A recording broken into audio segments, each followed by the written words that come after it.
السلام علیکم اور ویری گڈ مارننگ. آداب پاکستان کے ساتھ میں ہوں آپ کی میزبان ارم صفدر. خوبصورت دن کا آغاز ہو چکا ہے. امید کرتے ہیں آپ سب کا یہ دن بہت اچھے سے گزرے. ناظرین، جو رمضان ہے اس کا دوسرا عشرہ جو ہے وہ شروع ہو چکا ہے. مغفرت کا یہ عشرہ ہے، معافی مانگنے کا، توبہ کرنے کا یہ عشرہ ہے. کیسے توبہ کی جا سکتی ہے اور اللہ تعالیٰ کو کن لوگوں کی توبہ بہت زیادہ پسند ہے، اور کیا ایسے لوگ ہیں جن کی توبہ قبول نہیں ہوتی؟ کیا رمضان میں بھی ایسے لوگ ہوتے ہیں اگر وہ توبہ کریں تو اللہ تعالیٰ ان کی توبہ قبول نہیں کرتا؟ یقیناً اس حوالے سے بات کریں گے آج ہم. اور توبہ کرنے کا طریقہ کار کیا ہے، اور کیا ایک باقاعدہ طور پہ دل سے دعا مانگی جائے؟ اور کہا جاتا ہے کہ اللہ کے حضور جب آپ دو آنسو جو ہے وہ آپ کی آنکھوں سے نکلتے ہیں تو اللہ تعالیٰ آپ کو فوراً سے معاف کر دیتا ہے. تو کیا تمام لوگوں کو معافی مل جاتی ہے، یا کوئی ایسے لوگ بھی ہیں جن کی معافی توبہ یا معافی جو ہے وہ قبول نہیں ہوتی؟ آج اس حوالے سے بات کرنے کے لیے ہمارے بڑے پیارے مہمان مذہبی اسکالر علامہ رشید ترابی صاحب ہمارے ساتھ موجود ہیں. السلام علیکم علامہ صاحب، کیسے ہیں آپ؟ وعلیکم السلام ورحمۃ اللہ وبرکاتہ. علامہ صاحب، رمضان بہت بہت مبارک ہو، اور سب سے بڑی خوشی کی یہ بات ہے کہ ہمیں یہ دوسرا عشرہ بھی نصیب ہو رہا ہے جس میں آپ معافی مانگ سکتے ہیں، توبہ کر سکتے ہیں. شکر للہ، الحمدللہ. شکر الحمدللہ. علامہ صاحب، معافی کا یہ عشرہ ہے، توبہ کرنے کا یہ عشرہ ہے، مغفرت کا یہ عشرہ ہے، اور توبہ کہتے کسے ہیں، اور پھر اس پہ بات کریں گے توبہ کرنے کے طریقہ کار کیا ہیں. بسم اللہ الرحمن الرحیم. یا ایھا الذین آمنوا کتب علیکم الصیام کما کتب علی الذین من قبلکم لعلکم تتقون.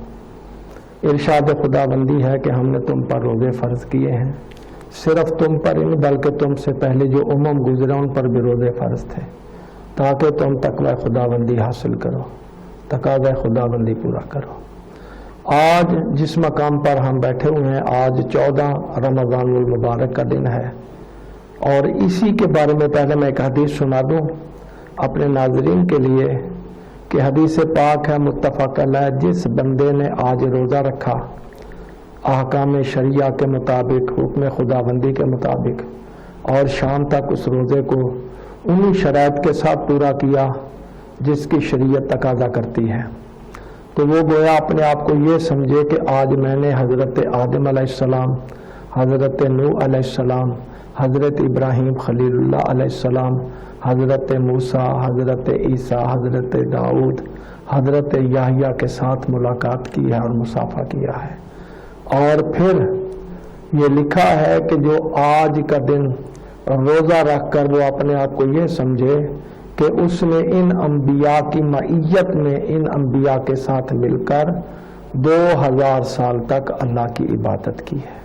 کتنا شرف ہے ماہ رمضان المبارک کے 14ویں دن کا، کتنا اعزاز، کتنا شرف ہے. انسان اگر اس سے غافل رہے تو میں کیا کہہ سکتا ہوں. میں تو اس کے لیے یہی دعا کروں گا کہ اللہ اسے ہدایت دے. آمین. ماہ رمضان 8 دن کی دعا بھی ہے. جیسا کہ یہ مہینہ پہلا ہمارا عشرہ گزرا رحمتوں والا، مجھے بڑا دکھ ہوتا ہے کہ رحمت کے ہم نے غلط معنی لیے کہ جو چیز سستی تھی ہم نے اس کو مہنگی بیچ کر، اور پھر جلدی کرتے ہیں نماز کہیں جماعت کھڑی نہ ہو جائے. یہ چیزیں ہیں، ان سے اجتناب کرنا چاہیے. رحمت کا معنی یہ ہے کہ اللہ تعالیٰ کا قرب حاصل کرنا اور اس کی مخلوق سے پیار کرنا. جیسا کہ حضرت علی علیہ السلام کا فرمان ہے، مطیع لامر اللہ تعظیم لخلق اللہ. اللہ کے امر کی اطاعت کرنا اور اس کی مخلوق سے پیار کرنا. اب وہ رحمت والا عشرہ گزر گیا، آج مغفرت والا عشرہ، توبہ والا عشرہ شروع ہے، جس کا آج 4تھا دن ہے جی، جو 14ویں رمضان المبارک ہے. استغفار، توبہ کرنا. قرآن مجید میں جہاں اللہ تعالیٰ نے یہ فرمایا ان اللہ مع الصابرین، میں صبر کرنے والوں کے ساتھ ہوں، وہاں یہ بھی ارشاد خداوندی ہے ان اللہ مع التوابین، جو توبہ کرنے والے میں بھی ان کے ساتھ ہوں. اللہ اکبر. توبہ کب تک قبول ہوتی ہے؟ اب اس بات پر میں آہستہ آہستہ تفصیل سے بات کروں گا ضرور. لیکن پہلی بات یہ عرض کرنا چاہتا ہوں، جب اللہ تعالیٰ نے ابلیس کو اپنے دربار سے نکالا تھا، کیونکہ اس نے تکبر کیا تھا، اور اس کا کوئی گناہ نہیں ہے، اس نے تکبر کیا تھا۔ اللہ تعالیٰ بھی یہی فرماتا ہے ابا واستکبرا، کیا تو تکبر کرتا ہے؟ وکان من الکافرین، دفع ہو جا میرے دربار سے، تو کافروں میں سے ہو گیا، منکرین میں سے ہو گیا۔ جبکہ یہ اللہ کا بڑا خاص بندہ تھا، عبادت گزار بندہ تھا، تکبر ذات خدا کو پسند نہیں۔ جب اس کو نکالا تو اس نے کہا تھا یا اللہ مجھے مہلت دے قیامت تک، تو ذات خدا نے جواب دیا الا وقت معلوم، وقت معلوم تک میں تجھے مہلت دیتا ہوں۔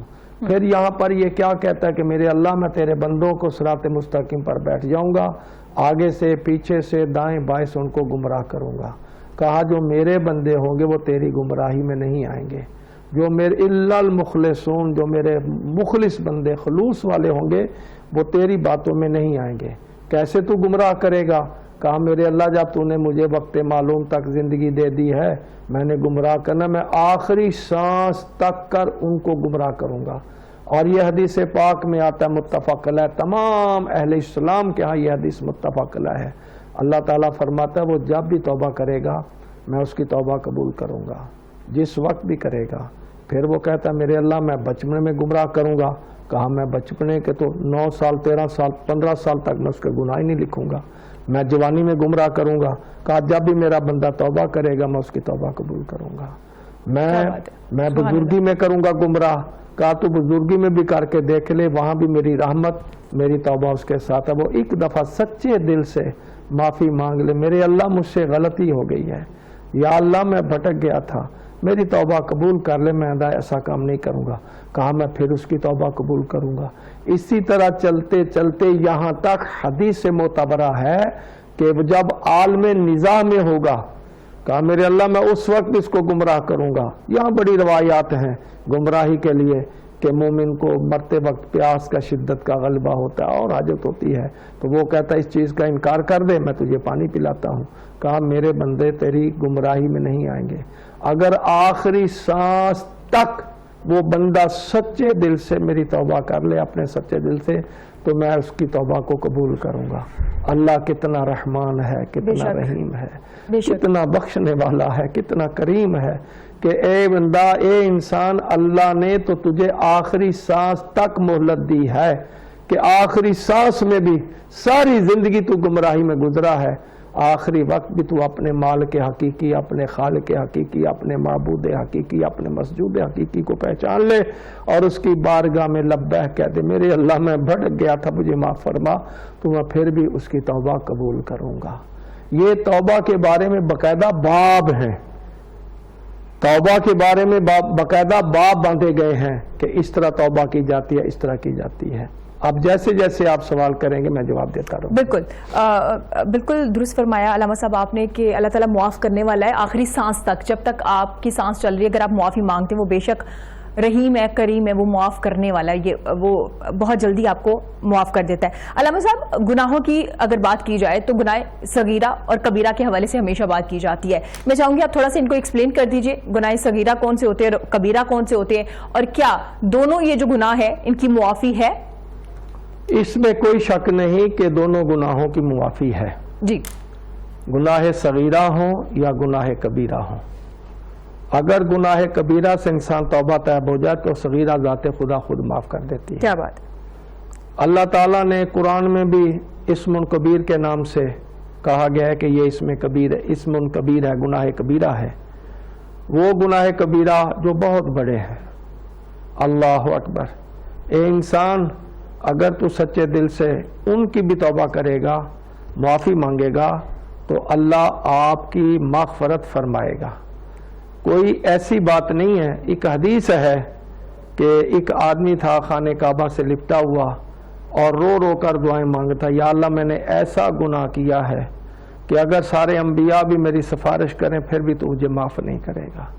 تو حضرت امام سجاد بھی طواف کر رہے ہیں، پھر دوسرا چکر لگا تو پھر وہ کہہ رہے یا اللہ سارے ملائکہ بھی مل کر میری سفارش کریں تو مجھے پھر بھی نہیں معاف کرے گا، اس لیے کہ میں نے بہت بڑا گناہ کبیرہ کیا ہے۔ اسی طرح معصوم چکر لگاتے رہے اور اس کے لفظ بدلتے رہے، یا اللہ اگر تمام جنات بھی مل کر میری سفارش کریں تو میں نے اتنا بڑا گناہ کیا ہے کہ تو مجھے معاف نہیں کرے گا۔ پھر جب 7واں چکر لگ رہا تو وہ کہا یا ساری کائنات بھی میرے حق میں سفارش کرے تو اللہ مجھے معاف نہیں کرے گا، اس لیے کہ میں نے بہت بڑا گناہ کیا ہے۔ یا فرزند رسول رکے، کہا اے بندہ خدا تو کیا جملہ کہہ رہا ہے؟ تو اللہ کی رحمت سے کیوں مایوس ہے؟ کیا تیرا گناہ خدا کی خدائی سے بھی بڑا ہے، اللہ کی ذات سے بھی بڑا ہے؟ کیا بات ہے؟ وہ چپ ہو گیا، وہ چپ ہو گیا، اور اس نے پہچان بھی لیا کہ یہ مجھے کون کہہ رہا ہے۔ کیا تیرا گناہ ذات خدا سے بھی بڑا ہے، اس کی خدائی سے بھی بڑا ہے؟ وہ چپ ہو گیا۔ کہا اللہ جیسے بھی جتنے بھی گناہ کیے ہیں وہ توبہ وہ معاف کرنے کی قدرت رکھتا ہے، کیا بات ہے؟ وہ معاف کر سکتا ہے۔ تو پھر اس کے بعد اس آدمی نے پہچان لیا اور کہتے ہیں فرزند رسول آپ نے مجھے پہچانا ہے؟ کہا میں نے تجھے اس وقت پہچان لیا تھا جب تو توبہ کے لیے دعا کر رہا تھا، تو پھر میری ہدایت کیوں کر رہے ہیں؟ کہا اس لیے کہ اللہ نے ہمیں ہادی بنا کر بھیجا ہے، ہم نے ہدایت کی ہی بات کرنی ہے۔ تو اس نے کہا میں نے یہ گناہ کہ اس نے اپنا گناہ بتایا۔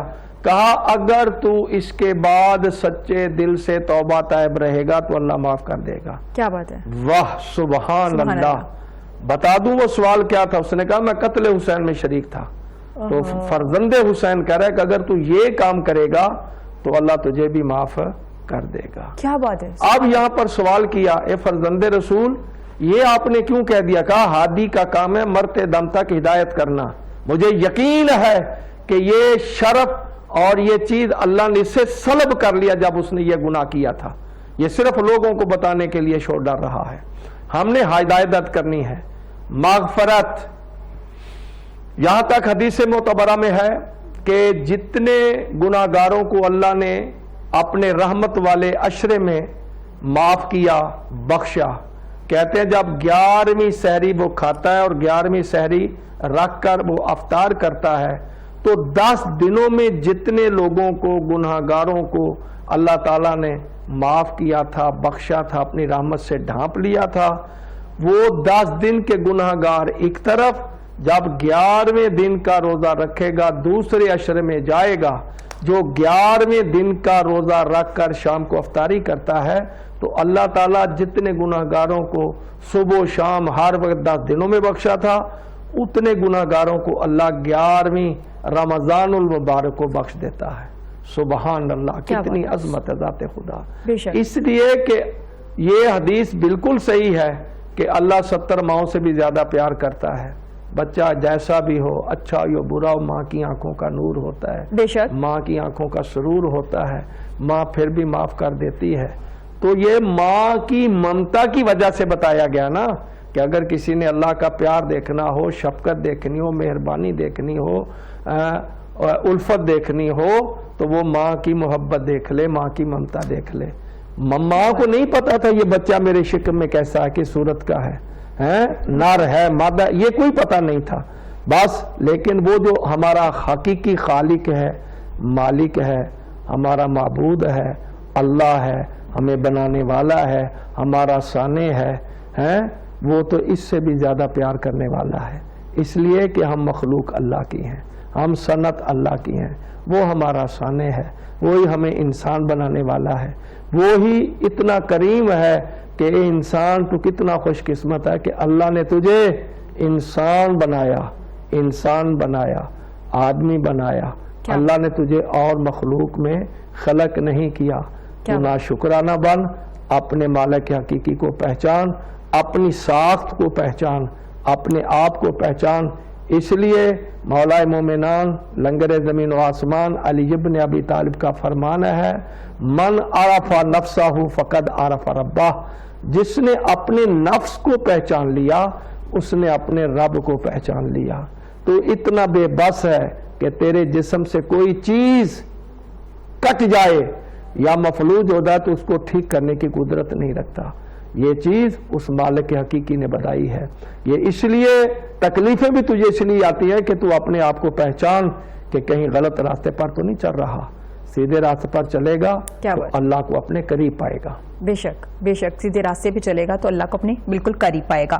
علامہ صاحب توبہ کرنے کا بھی کوئی طریقہ کار ہوتا ہے, کس طرح سے توبہ کی جائے؟ مطلب بے شک جب آپ کو ریلائز ہو جاتا ہے کہ آپ گناہ پہ ہیں یا آپ سے کوئی غلطی ہو گئی, کسی کی دل آزاری ہو گئی یا کسی کو کوئی نقصان پہنچ گیا, کسی کا حق مار لیا آپ نے اور آپ کو احساس ہو گیا ہے اور آپ دل میں توبہ کرتے ہیں اور آپ کا ضمیر بار بار کہہ رہا ہوتا ہے کہ آپ سے غلطی ہو گئی ہے اور آپ شرمندہ بھی ہے اس پہ, تو کیا ایک یہ طریقہ کار ہے, کیا یہ توبہ قبول ہو جائے گی, باقاعدہ اہتمام کرنا پڑے گا توبہ کرنے کے؟ آپ نے بیٹا بہت اچھا سوال کیا ہے کہ زبانی استغفر اللہ استغفر اللہ استغفر اللہ کہنے سے توبہ قبول نہیں ہوتی. جی اس کے شرائط ہیں, تقریباً 6 شرائط ہیں جو حضرت علی علیہ السلام نے فرمائے.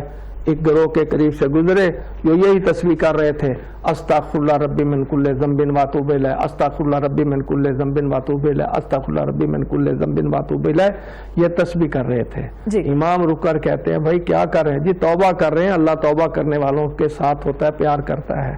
کہا زبانی کلامی توبہ نہیں ہوتی ہے, اس کے شرائط ہیں. پہلی بات تو یہ ہے کہ جو تو نے گناہ کیا ہے اس پر نادم ہو جا, اس پر شرمندہ ہو جا کہ میرے اللہ میں نے وہ گناہ کیا تھا, مجھے معاف کر دے. اب تیری زبان کے ساتھ ساتھ تیرا دل بھی ترجمان ہو, تیرے اعضائے جوارے بھی اس کے ترجمان ہو, میرے اللہ آئندہ میں وہ کام نہیں کروں گا. تیری ندامت کے آنسو بھی جاری ہونے چاہیے. جس گناہ سے تو نے توبہ کی ہے پھر مرتے دم تک اس گناہ کا تکرار نہ کرنا, اعادہ نہ کرنا, پہلی شرط یہ ہے. دوسرا یہ ہے کہ زبان کے اظہار کے ساتھ ساتھ دل سے بھی نفرت کرے. کیا بات ہے, دل سے بھی اس سے بیزاری کرے جی کہ آئندہ میں شراب, یہ بدکاری, یہ گناہ نہیں کروں گا, جھوٹ نہیں بولوں گا. اس کے بعد جس کے ساتھ تو نے یہ ظلم کیا تھا, جس کا حق چھینا تھا, جس کے ساتھ زیادتی کی تھی, جس کے ساتھ تو نے تجاوز کیا تھا, جس کے ساتھ تو نے خیانت کی تھی, جو بھی کیا تھا اس کے پاس جا اور اس سے معافی مانگ. بھائی میں نے تیرے ساتھ یہ زیادتی کی تھی, یہ ظلم کیا تھا, یہ تیرا حق لوٹا تھا, یہ تیرے حق کے خلاف میں نے خیانت کی تھی, اس کو پورا کر اور اس سے معافی مانگ.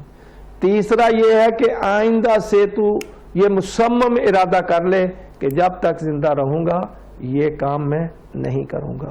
اسی طرح لا حاض القیاس, ان چیزوں سے بچ جانا, اس کا تکرار نہ کرنا اور اپنے ارادے میں تسلیم کر لینا, یہ توبہ ہے. نہ کہ زبانی استغفر اللہ ربی واتوب الیہ, نہ جس طرح یہ ایسی بات نہیں ہے. اس کے لیے شرائط ہوتے ہیں, ان پر عمل کریں گے تو توبہ قبول ہوگی.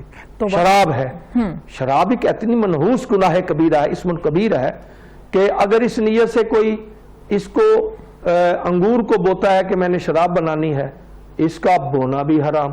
بالکل. کوئی گوڈی کرتا ہے کہ اس تنے کو کہ شراب بننی ہے, اس کی یہ مزدوری بھی حرام. پھر کوئی اس کو پانی دیتا ہے اس نیت سے کہ ہم نے یہ کام کرنا ہے, وہ پانی دینا بھی حرام.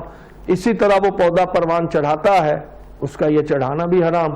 پھر اس کے بعد وہ ان کو پکڑتا ہے, دھوتا ہے اور کہتا ہے ہم نے یہ بنانا ہے, اس کا یہ بنانا بھی حرام. القصہ, جس کارخانے میں یہ بنا رہا ہے اس کارخانے کا چلنا بھی حرام. ایک آدمی مزدوری کرتا ہے, وہ یہاں سے مال اٹھا کر وہاں بھیجتا ہے, کہا یہ مزدوری بھی حرام, بلکہ اس علاوہ کوئی مزدوری کرے وہ حرام نہیں ہے. تو یہاں پر 20-25 قسم کے لوگ جو کسی طرح سے بھی اس چیز میں ملوث ہیں, یہ سارے کے سارے گناہ کے زمرہ میں آتے ہیں. ان سے بچنا بھی لازمی ہے. توبہ کا معنی ہے کہ جس چیز سے توبہ کیا دوبارہ اس کا اصرار نہ کرے, تکرار نہ کرے, اعادہ نہ کرے, اس کو بجا نہ لائے سچے دل سے. جیسے توبۃ نصوحا, قرآن مجید میں توبۃ نصوحا کا بھی ذکر ہے. بالکل درست فرمایا آپ نے. جب تک آپ دل سے معافی نہیں مانگ لیتے اور اس گناہ سے نفرت نہیں کر لیتے اور یہ نیت نہیں کر لیتے کہ مجھے یہ نیکسٹ ٹائم نہیں کرنا, تب تک بھی آپ کی معافی جو ہے وہ قبول نہیں ہوتی. علامہ صاحب کیا کوئی ایسے لوگ ہیں جنہیں اللہ کی طرف سے یہ ہدایت ہی نہیں آتی کہ وہ معافی مانگ لے, اپنی پوری زندگی ہی ایسی گزار لیتے؟ یقیناً اس حوالے سے بات کریں گے علامہ صاحب سے. یہاں وقت چھوٹی سے بریک کے بعد حاضر ہوں گے. دیکھتے رہیے گا پاکستان کے ساتھ.